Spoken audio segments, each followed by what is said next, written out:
Welcome to Karma Chronicles. Please like the video and subscribe. Let's begin.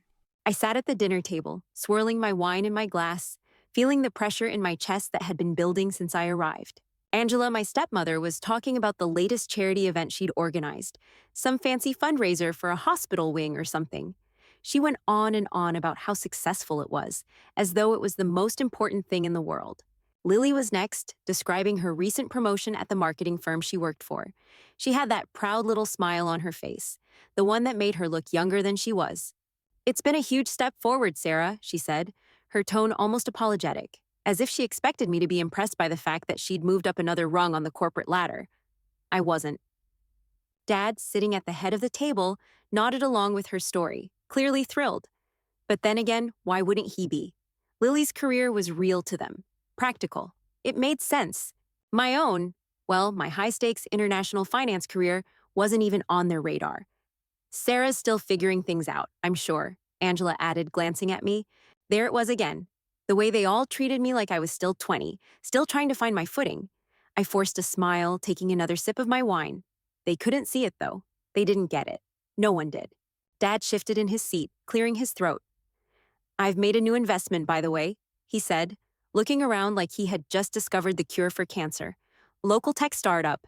Big things coming from them. Big things." I bit down on the edge of my tongue. My stomach churned, but I didn't say a word. The truth was, I'd been the one who had quietly funneled money into that startup over the past 2 years. I didn't want recognition. I just wanted him to succeed. But sitting here, watching everyone shower him with admiration for his big investment, I couldn't hold back the resentment. They all saw him as the brilliant entrepreneur. Me, invisible. I looked around the table, not saying anything. I wasn't even sure why I'd come tonight. I was already exhausted from pretending like everything was fine. So I kept my mouth shut. Dad's voice broke through my thoughts. "The expansion's going great. We got this big investment recently, really big one. Gonna take the company to the next level." I froze, the wine glass halfway to my lips. Big investment? I hadn't heard anything about this. My gut twisted as I tried to process it, and then the sickening realization hit me. The big investment he was talking about was from me. I hadn't told him. I never told anyone. For 2 years, I'd been funneling money into his startup, helping keep it afloat when it was on the verge of collapse. I didn't want credit. I didn't want praise. I just wanted him to succeed. But hearing him sit there, bragging about some mysterious investor like it was a grand gesture, made the blood rush to my face. He had no idea, no clue. He was so caught up in his own little world, so proud of his achievement, that he didn't even realize the one person who'd been there for him all along was the one he ignored the most. "I didn't realize things were going that well," Angela said, leaning in like she was about to ask him for more details. "Who's the investor?" Dad waved her off with a casual chuckle. "Can't say, but big money, big future. They see the potential." Lily perked up, eyes sparkling. "That's amazing, Dad. It's gotta feel good to have that kind of backing." "Yeah, well," he smirked, clearly enjoying the attention. "It's been a hell of a ride, but this is just the beginning." I could feel the tension rising in my chest like a weight settling over me. They were all treating him like some kind of hero. They didn't even know. They didn't know that the reason his startup was still running was because of me. That the money that had helped him stay afloat wasn't some mysterious big investor, but my money. It was my gamble, my risk. I swallowed hard, trying to push the anger back down. The thing that stung the most wasn't just the lie. It was the complete absence of recognition for the risk I'd taken, for the hours I'd spent analyzing numbers, for how much of my own career I had put on hold just to support him. The one person who should have recognized my contribution, the one person I thought would see my sacrifice, was the one who didn't even know. I could hear them talking, but I wasn't really listening anymore. It was all noise, all praise being heaped on someone who didn't deserve it. Someone who'd been treating me like a child for years, like my career was nothing more than a phase. Every time they mentioned Lily's promotion, or Angela's charity work, or Dad's big investment, I could feel myself shrinking. I wanted to scream that my real accomplishments were being erased, but I didn't. Instead, I sat there quiet and nursed my wine. My fingers tightened around the stem of the glass as I tried not to show how much their words were cutting through me. Lily turned to me, her eyes wide and curious, but I could tell it wasn't real curiosity. "So, Sarah, how's the finance job going? You still working with What's the company again? I blinked, feeling the weight of her question hit me like a slap. It's called Global FinCorp, I said flatly. It's fine. Her eyes glazed over almost immediately. Cool, sounds big. She barely even noticed the lack of enthusiasm in my voice. Angela, always ready to pile on, chimed in from across the table, her tone syrupy sweet, but with a sharp edge. You know, Sarah, you've always been a little lost in terms of career choices. It's just one thing after another with you. That was it. The last little push that sent me over the edge. I felt the heat rise in my chest, my face burning with the anger I'd been holding in for hours. She had no idea. None of them did. I glanced at Dad. He was too busy talking about his startup, the one that I had been keeping afloat for 2 years, to even notice what was happening at the table. I had never felt more invisible. I gripped the edge of my chair, counting to 10 in my head. But it wasn't working. It was all too much. The dismissiveness, the backhanded comments, the constant undermining of everything I'd built. I'd put in the work, the hours, the sacrifices. I'd pushed myself to the edge, climbed mountains just to be seen as worthy.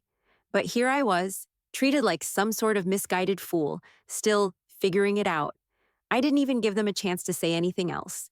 Without a word, I stood up, excusing myself in a flat tone that didn't even sound like me. I'm going to the bathroom. I didn't care if anyone heard me. I didn't care if anyone noticed. Once I was in the bathroom, I locked the door behind me, leaning against the cool sink for a moment, trying to catch my breath. The frustration boiled inside me, hot and sharp. The quiet rage was something I hadn't let myself feel in a long time, but it was there, building, crashing over me like waves. I didn't have time for this. I had worked too hard for too long to let them treat me like this. I pulled my phone out of my pocket, the weight of it heavy in my hand. I unlocked the screen and quickly tapped through to my email. Without overthinking it, I wrote a single short message to my financial team. Withdraw all funds from the startup. Effective immediately. Do not question it. I paused after I hit send, staring at the screen as if waiting for some sign that I was making a mistake. But deep down, I knew it wasn't a mistake. It was a decision I should have made a long time ago. Dad had no idea what I'd been doing, how much I'd sacrificed. And at this point, I didn't care anymore. If he wanted to play the victim, if he wanted to cry about how his big investment was slipping away, he could. But I was done. The phone buzzed in my hand. Just a confirmation email from the team that the transaction had been processed. No turning back now. I stood there for a moment, looking at myself in the mirror. My reflection looked tired, worn. But for the first time in a long time, it also looked resolute. I wasn't going to be invisible anymore. The next morning, my phone started buzzing like crazy. First, it was an email from my investment manager, confirming that the withdrawal from my father's startup had gone through. That was quick. I felt nothing. Then, my inbox flooded with more emails, a mix of texts and calls from Dad and his business partners, each one more frantic than the last. Sarah? What's going on? The funds were pulled. What happened? I didn't pick up at first. I knew this was coming. Another call. My father's name flashed on the screen.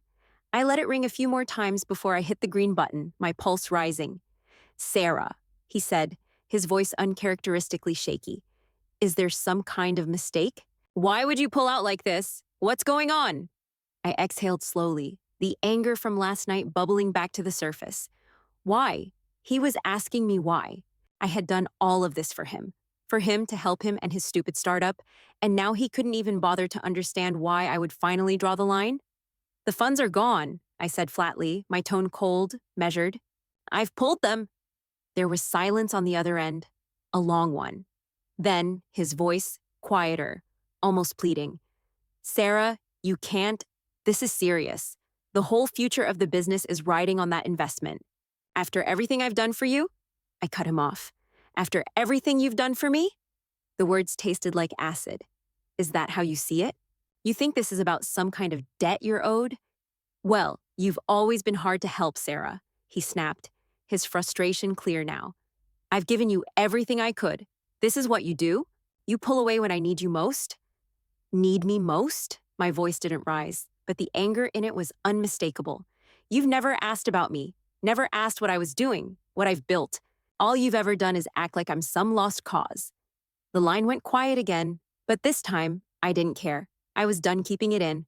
I let the silence stretch for a moment before I spoke again, calm but final. You've been so caught up in your own bullshit, Dad. Your startup, your big investments, that you never even bothered to look at what I've been doing. How much I've sacrificed to keep you afloat. You didn't know that I was the one backing your startup, did you? You didn't know that the money you've been bragging about came from me? His breath hitched. Wait, what? Yeah, that's right. The words fell from my mouth, and I didn't regret a single one. The big investment you've been talking about? It was my money. I've been silently keeping this business alive while you and everyone else just pretended I was some failed experiment. He let out a breath. I could hear the wheels turning in his head, but there was no apology, no acknowledgement of how wrong he'd been. Instead, he dug in further. You can't just pull out now, Sarah. It's reckless. After everything I've done for you. This is what you do? I gritted my teeth, the urge to lash out there, but controlled. You know what's reckless? Pretending I'm invisible? Like everything I've done isn't real. I'm not some little girl you can ignore, Dad. You never bothered to look at what I've accomplished, and now I'm supposed to keep pretending? There was a long pause. I could hear him muttering something on the other end. But I wasn't listening anymore. Finally, he sighed. I don't know what you want from me, Sarah. You've made your point. I've made my point? I asked, voice rising for the first time. I've made my point, and you still don't get it. The call ended with an awkward click. No goodbye, no resolution. Just the sound of his confusion and my own frustration hanging in the air. I stared at the phone for a long time after that. My chest felt tight, and even though I was pissed, there was a strange weight lifting off me. I wasn't invisible anymore, even if it meant breaking everything. The fallout came quickly. It wasn't just my father who was scrambling. Word got out fast. I could almost feel the ripple effect in the air, like the world around me had shifted into chaos. Dad was in full damage control mode, frantically fielding calls from his business partners. I could hear the desperation in his voice every time he called. What the hell do you mean, Sarah pulled out? Was all I heard for hours. He tried to spin it like a small blip, but I knew it was a disaster. Angela, ever the smooth talker, was working overtime to reassure the family that it wasn't a big deal. It's just a temporary setback, she said, likely to anyone who'd listen. They'll find a new investor, no problem. Right, no problem. I knew how badly this was going to hit him, how bad it was going to hit them, but they didn't. Angela didn't see it, and neither did Lily. They couldn't understand the gravity of what I'd done. Lily sent me a text around noon. Hey, is everything okay? I heard what happened with Dad's business. Are you all right? I stared at the message for a long time. Of course, she was concerned. But she didn't get it. She didn't understand why I'd pulled the funds, why I'd done something so drastic. She wasn't part of the conversations I had with myself every day, wondering why my dad and stepmother never took me seriously, never bothered to really see me, so I just typed back, short and to the point. I'm fine. I didn't owe her an explanation. I didn't owe any of them one. A few minutes later, my phone buzzed again. Another message, this one was from Thomas. It was brief but unmistakable. We need to talk. Meet me later. I didn't respond right away. I stared at the message for a long moment, weighing my options. He didn't know how much of a firestorm he was in. He still thought he could just sweep this under the rug, but he was wrong. This wasn't something that could be smoothed over with a few apologies and promises. I tapped out a quick reply. Number I'm not meeting. A few seconds later, his phone rang. I ignored it, letting it go to voicemail. He called again. I ignored it again. The phone buzzed with more texts. We need to sort this out, Sarah. I couldn't do it. I couldn't let him think that after everything he'd done, everything he hadn't done, I'd just fold. I wasn't a child anymore. I wasn't going to play the role they had written for me. The next few hours were a blur of text messages, voicemails, and calls I couldn't bring myself to answer. It wasn't until the evening that he tried calling again. I let it ring 3 times before finally picking up. Sarah, his voice was tense, but there was a new tone there now. Almost pleading. You can't just leave things like this. I need your help. We need your help. I could tell he was trying to sound calm, trying to hold it together, but I wasn't fooled. You need my help? I repeated, almost laughing. Funny, because I don't remember you ever asking for it. His voice faltered. Sarah, please. This isn't just about the money. It's about us, the family. You've always been there for me, for us in your own way. I need you to... I cut him off, my voice sharp. I was there for you. I've always been there. You just never noticed. You never bothered to ask. You didn't even care about anything I did unless it was convenient for you. I took a breath, forcing myself to stay composed. I'm done being the backup plan, Dad. I'm done being invisible. There was a long silence on the other end. I could hear him breathing, and I knew what he wanted to say. He wanted to tell me he was sorry. He wanted to tell me that he loved me, but it wouldn't have mattered. Not anymore. I'm not coming back in to fix this, I said, my voice steady, the words feeling like a finality. You'll have to figure it out yourself. And with that, I hung up. The call ended, but I didn't feel relieved. Part of me wished I could take it all back, just for a second, so I could go back to the way things were. But I knew it was too late for that. I had drawn my line in the sand, and there was no crossing it now. No one in my family was ever going to see me the way I saw myself, not unless they finally took me seriously, and I wasn't going to wait around for that to happen. The coffee shop smelled like burnt espresso and stale pastries, the usual hum of a quiet morning crowd buzzing in the background. I sat at a table by the window, watching the world outside. I wasn't in a rush. I wasn't going anywhere until this conversation happened. Dad walked in a few minutes later, his shoulders slumped in that way I'd seen 100 times over the years, defeated, like he couldn't quite hold his head high anymore. He spotted me immediately, and I could see the relief flicker across his face. Maybe he thought this would be a simple fix. It wasn't. Hey, he said quietly, sliding into the seat across from me. I didn't say anything right away. I just stared at him, feeling the years of resentment I'd stuffed down rise to the surface. I had every right to be angry, but I knew I needed to hear him out. For once, I needed to see if he'd really get it, or if this was just another round of him doing the bare minimum and expecting me to clean up the mess. He exhaled deeply.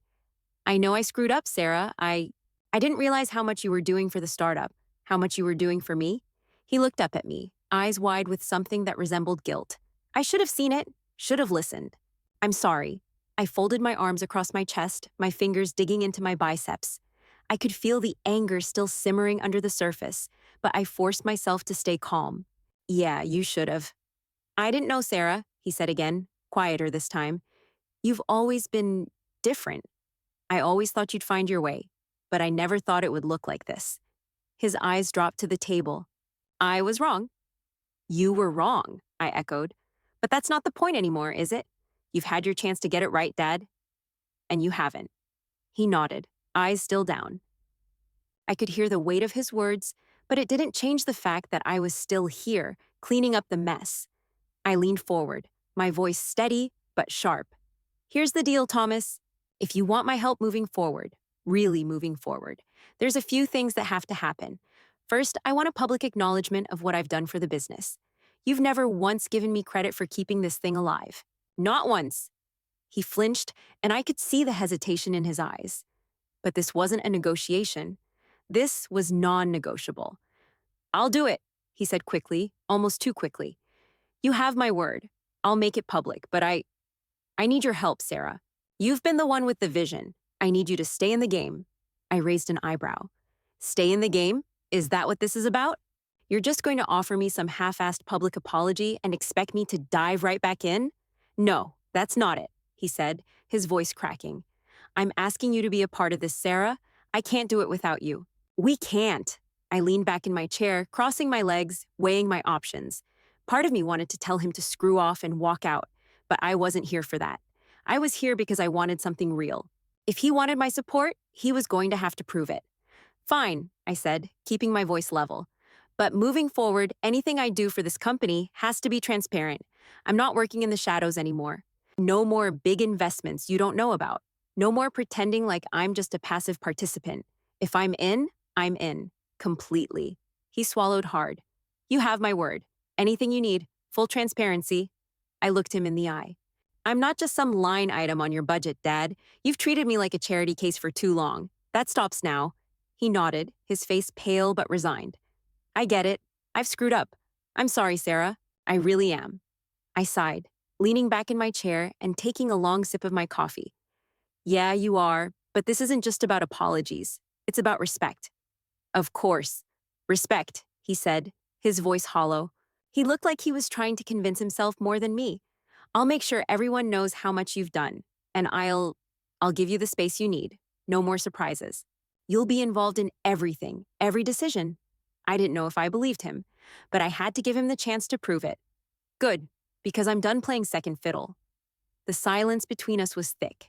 He was still my father, but the dynamic had changed. I had made my terms clear, and there was no going back now. I stood up, ready to leave. I'll take you at your word, but don't screw this up, Dad. You're running out of chances. And with that, I walked out of the coffee shop, my mind already racing ahead to what came next. It didn't take long for the press release to go out. The headlines weren't what I'd expected, but they hit hard. Silent investor revealed in local startup's success. Sarah Thompson's key role finally exposed. It felt like the whole business world was waking up to the truth, but the reactions were a mixed bag. Some outlets were impressed. Finally, a woman stepping up and making her mark in a male-dominated space. But others were skeptical. The question wasn't about the legitimacy of my contributions, it was about why I'd stayed in the shadows for so long. Some speculated I was trying to protect my image, others thought it was a late attempt to grab the limelight. The fact that I hadn't made a bigger deal of it made people wonder if I was trying to cover up a mistake or just waiting for the right moment to strike. Thomas, of course, was uncomfortable. At first, in meetings, he downplayed my involvement. He talked about the company's long-standing growth strategy without mentioning my role, like it wasn't that big a deal. But investors weren't stupid. They asked pointed questions. So, Mr. Thompson, we hear Ms. Sarah Thompson played a significant financial role in getting the startup off the ground. How does that affect your vision moving forward? Thomas had no choice but to give me credit, though he seemed to choke on the words. Yes, Sarah's contributions have been important, absolutely critical to the early-stage success of the business. His tone wasn't exactly glowing, but it was the best he could do without looking like he was covering up a scandal. I could almost feel the weight of that moment, the awkwardness, the forced praise. It was satisfying in a way. I was finally getting the recognition I deserved, but I could also tell it wasn't entirely genuine. It was more about damage control than anything else. Later that day, my phone buzzed with a call from Lily. I wasn't sure what to expect, but I answered anyway. Hey, Sarah, she said, her voice warm but hesitant. I just saw the press release. I had no idea you were involved like that. Honestly, I'm kind of impressed. I could hear the sincerity in her voice, and for the first time in a long while, it didn't feel patronizing. Thanks, Lily. It's been a long time coming. I mean, seriously though, I admire you for standing up to Dad, for showing him you won't just be, I don't know, his backup plan. Her voice wavered, but there was a hint of awe. You did what you had to do. I was quiet for a moment. Yeah, I did, but it wasn't just about standing up to him. It was about standing up for myself, you know? I get it, I don't know. I didn't see you like that before. But now, I don't know, you're kind of a badass. She laughed a little, but it was a genuine laugh. Not the kind that was meant to make me feel better. It hit me then, how long I'd been undervalued, and how long it had taken for anyone to actually see me. Thanks, I said, my voice a little softer than usual. I'm trying to make it count. After the call, I spent some time thinking. I'd never imagined Lily would react this way.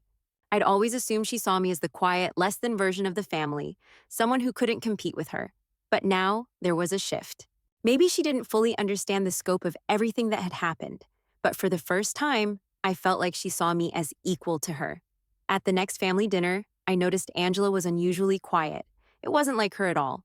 Normally, she'd be chatting, making sure everyone was fed, offering some opinion on this or that.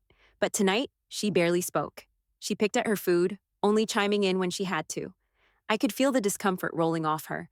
I hadn't missed the way she'd always tried to position herself as the voice of reason in the family, always having something to say when Dad needed support. But now she was trying to figure out how to handle the shift. I didn't care about her discomfort. She'd never seen me for who I was, never respected my place in this family. Despite everything, I felt a strange sense of pride wash over me. For once, I wasn't invisible. I wasn't just the girl who hadn't quite figured it out, who was trying to find her place. I had a place, and that place was exactly where I belonged. The next steps were mine to take, and I was ready for them. Dinner that night felt different. The usual casual chatter at the table had shifted, like the air in the room had been charged with something new. Thomas cleared his throat as he looked around, catching everyone's attention. I could tell he was about to say something important. I want to make something clear, he said, his voice carrying across the table. Sarah will be taking a more active role in the startup moving forward. We're all in agreement on this, right?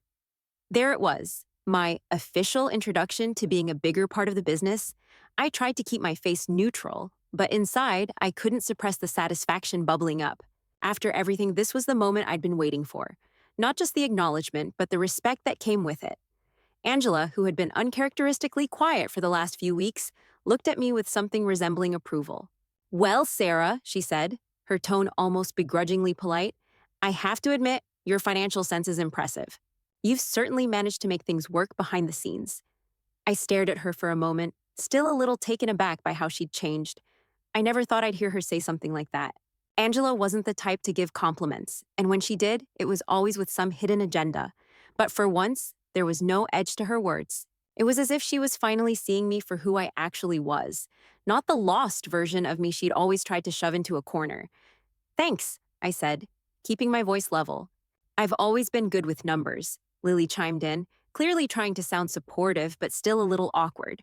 "Yeah, we saw that. You've always been more than what everyone made you out to be." There was something about the way she said it that hit harder than it should have. I wasn't sure if it was guilt or pride in her voice, but it made me realize how much of this had been about proving myself not just to my dad and Angela, but to my entire family.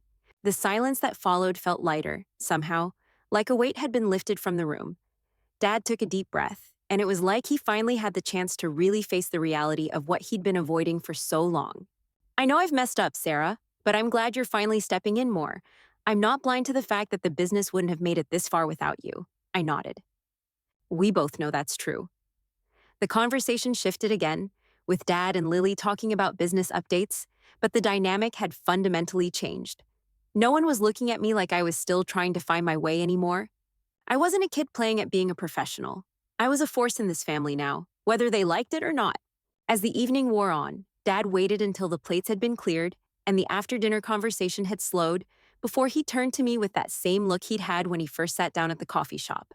"Sarah," he said, sounding a little hesitant, like he wasn't sure how I'd take it. "I need your help with future investments. I know you've got the skills, and I trust your judgment. I want you to be involved in the decision-making from here on out." For a moment, I didn't say anything. The offer was exactly what I'd wanted, but hearing him say it out loud felt like a victory I wasn't sure how to take. This wasn't just a casual comment, it was an invitation to sit at the table as an equal, a real equal. I didn't even hesitate. "I'll help you, but don't expect me to work in the background anymore. From now on, anything I'm involved in has to be above board. No more hiding." He looked at me, his face softening. "I get it. I really do. And I respect that." I leaned back in my chair, feeling the weight of what he'd just said. "Good. And I'm not just helping you. This has to be a partnership, an equal one."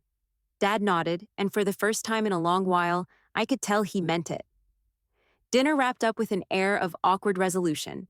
No one was quite sure what to say after that. The way they all looked at me had changed, though, in subtle but significant ways. It was as if they'd all just realized they had underestimated me for too long. They'd been treating me like I was a mistake that hadn't figured things out yet. But now, I wasn't a mistake. I wasn't invisible anymore. I left the dinner feeling different, more certain of who I was and what I had to offer. The road ahead wouldn't be easy, not by a long shot. But it was mine to walk now, and no one was going to push me aside again. The evening of the celebration was colder than I expected, but that was the least of my concerns. The whole family gathered at a small venue downtown to toast to the startup's successful funding round. Funding that, in no small part, had been secured because of my involvement. The air was thick with the kind of tension I hadn't felt in years, but this time, it wasn't my fault. Thomas stood at the front of the room, glass in hand, the crowd's attention drawn to him like it always was. I felt his eyes flicker to me before he began speaking, his tone more serious than usual. "I want to take a moment to acknowledge someone who's been absolutely critical to the success of this business," he started, and I could feel the eyes of everyone in the room shift toward me. Sarah's contributions, though they've been behind the scenes until now, have been monumental. She's kept this startup afloat when most people, including myself, didn't know how we were going to make it. Her investment and her financial insight have made all the difference. I'm proud of her and grateful for everything she's done. I didn't react immediately. His words, though appreciated, felt heavy, like he was finally admitting to something he should have seen long ago. But even so, it was the first time I'd heard him say anything like that, publicly. I could see the shift in the way people looked at me, like they were finally understanding who I was, not just as his daughter, but as a capable woman who'd made it all happen. The applause that followed felt surreal. It was hard to ignore the way everyone now saw me differently. How, for the first time, I wasn't just the quiet, unremarkable sibling. I wasn't the one left behind. Angela approached me after the speech, a careful, almost hesitant smile on her face. "Sarah," she began, her voice softer than usual, "I owe you an apology. I've been difficult, and I should have seen more in you from the start. You're clearly capable, and I'm proud of what you've done here. I'm sorry for not recognizing it sooner." I studied her face for a moment, the apology there, if not completely comfortable for her to deliver. "Thanks," I said, my voice steady. "It means something to hear you say that." Lily walked over next, her steps quick and sure, a little too eager to make up for the past. "You were amazing, Sarah. Honestly, I don't think anyone saw how much you were doing. I just wanted to say, I really admire how you've handled everything. You're not just doing it for Dad anymore. You're doing it for you." Her words hit harder than I expected. We had always had a bit of a strained relationship, but now she was seeing me as I truly was, not the quiet older sister who let everything slide. "Thanks, Lily," I said, my voice softer this time. "I'm glad you get it." As the evening wore on, I found myself drifting to the back of the room, away from the endless congratulations. I didn't need more praise. What mattered was that my family had finally seen me, really seen me. And for the first time in a long while, I wasn't angry anymore. I didn't have to fight for respect. They were giving it to me on their own. I could feel the shift in my chest, that strange, satisfying sense of peace settling in. My dad had finally learned to respect my choices, and in doing so, I was no longer just his daughter. I was my own person. I took one last look at my family, now treating me as an equal, and felt a calm settle over me. It wasn't perfect, not by a long shot, but it was enough. It was a start. And that was all I needed. As I left the event that night, I knew that the road ahead would still be tough. But for the first time in years, I didn't feel like I was walking it alone.